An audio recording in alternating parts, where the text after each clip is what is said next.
जय जगन्नाथ मु सोनी आपको स्वागत करुच्ची Soni kitchen and blog channel को आशा करुच्ची जगन्नाथ कृपारू आपण मैंने समस्ते भलरे थे जोड़ था भलर था सुरक्षित था वीडियो को फास्ट टू लास्ट जाए देखुए जब पसंद आसला गोटे लाइक करेंगे फ्रेंड सहित सेयार करेंगे आउ चैनल जब नुआ अच्छा चैनल गोटे सब्सक्राइब करने तो डे नाइट चलते स्टार्ट करिए आज रेसिपी अच्छी आपंपाई टमाटो रसम टमाटो रसम बनवाई देखो ये मुझे गोटे केजी टमाटो पूरा पाचला पाचला टमाटो ने मुझे लाल लाल पूरा पाचला टमाटो डाली खाई खाई जब बोर लगुए तो एमती बनातु टमाटो रसम जो मैंने डाली पसंद ना से मैंने बहुत आग्रह सहित ये टमाटो रसम खाइबे आ भात गोटे थाली जगह दी थाली भात उठीज आप जानीपर केमती खाई ने दी थाली भात चटापट भात उठीज माने अरुचि धरबनी जहाँ अरुचि लगुच खाद्य रुचुनी तो विशेषकर वयस्क लोक मानक बेसी अरुचि लगी था खाद्य रुचि न था तो टमाटो रसम बहुत बढ़िया डाली खाई भल लगी न था तो टमाटो रसम बहुत खटा खटा होता है और बहुत टेस्टी होता है तो ताकू ये बनातु गोटे दिन बनईकि फ्रिज रखी 2 दिन खाईपारे तो मुझे बनैबी आपड़ से भाई बनातु देखिए खायापी बहुत बढ़िया लगे तो देखूँ आपको बनवाई गोटे केजी टमाटो नहीं आपको आम भल भाव धोई नवा धोई सारापर भल भाव आपन चिकन भाव पेस्ट करने ग्राइंडिंग करने तो गोटे केजी टमाटो मुझे नहीं तेंतुड़ी आपंकर टमाटो जब अधिक खटा थाए आपको जब खटा बेसी इच्छा ना ताले तेंतुड़ी स्किप कर टमाटो मोर बेसी खटा ना तो से मुझे तेंतुड़ी नहीं तेंतुड़ी की मिसेकी टमाटो सहित आप ग्राइंडिंग करने बहुत बढ़िया लगे खटा खटा है तो टिके तेंतुड़ी पकेबे बेसी पकेबेनी ता फ्लेवरटा बहुत बढ़िया लगे तेंतुड़ी टे मिसई ना टमाटो सहित तो चलते एथर आरंभ करदे आज रेसिपी टमाटो रसम देखो ये मुझे हरड़ डाली नहीं हरड़ डाली को आम भलसे भाजी नवा भाजला बेले बहुत बढ़िया बास्ना बाहर तो आप जानवे डाली हो गला लाल भी दिशो टे अलग प्रकार आप डाली न भाजिकी डाली सीझेकी पेस्ट करके टमाटो रसम पकई पारे डाली एमती भाजिकी आप गुंड कर स्टोर कर रखिपारे तो चलते आपको ठंडा करके भल भाव ग्राइंडर करनवा टमाटो गोटे केजी भल भाव ग्राइंडिंग कर पूरा भल भाव ग्राइंडिंग करने तो गोलमरीच गुंड ग्राइंडिंग कर रखी थे सागे सागे ग्राइंडर करदे 4 चामच भाई गोलमरीच गुंड पकई ये गोलमरीच गुंडा ही बास्ना बहुत बढ़िया होता है तो लंका गुंड कम पकाब गोलमरीच गुंड राग हम ता सहित गोलमरीच गुंड आपंकर हजम कर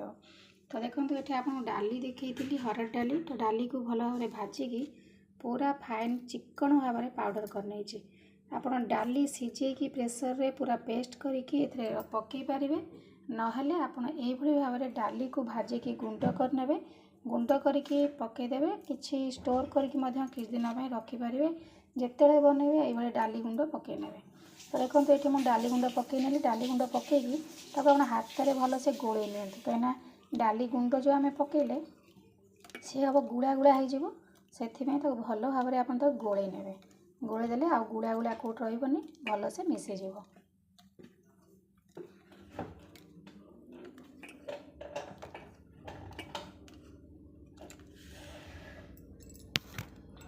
बसई देती बसई सारापर पानी दे देती आपड़ भी पानी देदेवे तो ये पतला रखिए कहीं यहाँ पतला कराए बेसी बहलिया हो ये फुटी फुटी आहरी आपणकर पानीटा मरीज तो तेरे एबे देखो आम पकई नवा ये हलदी गुंड मुझे देखली डाली आउ डाली जो गुंड करी पकई ता सहित पकई नहीं गोलमरीच गुंड 4 ରୁ 5 चामच गोलमरीच गुंड ही आदि बहुत बढ़िया बास्ना होता है गोलमरीच गुंड आ धनिया गुंड है रसम मेन जिनस तो भल भाव में पकेबे से सीझिकी बास्ना पूरा चारिआडे खेल बहुत बढ़िया स्मेल तार बाहर तापर ये आपड़ कौन करेंगे ना स्वाद अनुसार लुण पकईने मुझे 6 ରୁ 7 चामच लुण पकाऊँगी कहीं यहाँ बहुत परिमाण रही तो लुण देखिए आप पकईने आप जी बनइबे से अनुसार लुण पकेबे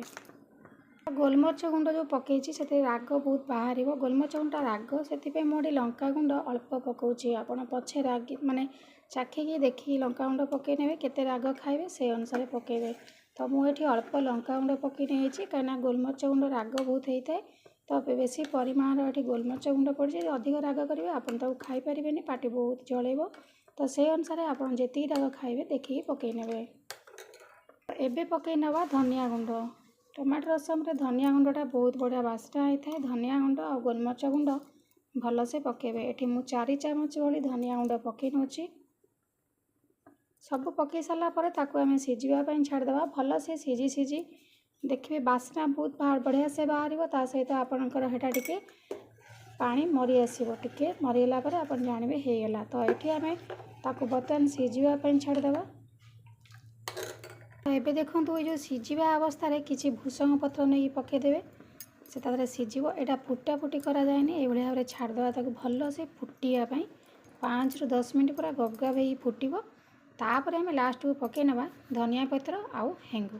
तो ये छाड़देवा ताको सीझा लगी भल भाव में फुटी फुटी टमाटर रसम पूरा हो गला रेडी। तो ये पकई ना हेंगु लास्ट को आप गैस बंद करेंगे से हेंगु पकई ने हेंगु पकई द्वारा बास्ना बहुत बढ़िया हम। तो देखो ये मुझे हेंगु पकई नौची किसी धनिया पत्र काटी पकई ने यही भाव में टमाटो जो टाइम रे बेसी मिलूँ माने सस्ता बेसी रेट न थाए टमाटो 100 टंका हो जाए कि कम टाइम एमती रसम बने खाते देखिए बहुत बढ़िया लगे। जो मान को रुचुनी तो से भी खायापी बहुत भल लगे। भात से जी खाते डबल भात खाइबे एमती टमाटो रसम जब गोलेबे। तो देखो धनिया पत्र हेंगु पकई नहीं गली एथर टी गोला गोली करके गैस को बंद करदे। बंद कर सारापर घोड़णी देदेबा तार बास्नाटा ता भितर रहिबो। तो खाइला बेले सब बेले आपको गरम गरम ही खाइबे पूरा ठंडा करी खाइबेनी देहपाई बहुत भल कहीं जो गोलमरीच गुंड पड़ी धनिया गुंड पड़ी। तो केमती लगे भिडियो कमेंट माध्यम निश्चित जानवे। तो आज रोचे नमस्कार जय जगन्नाथ।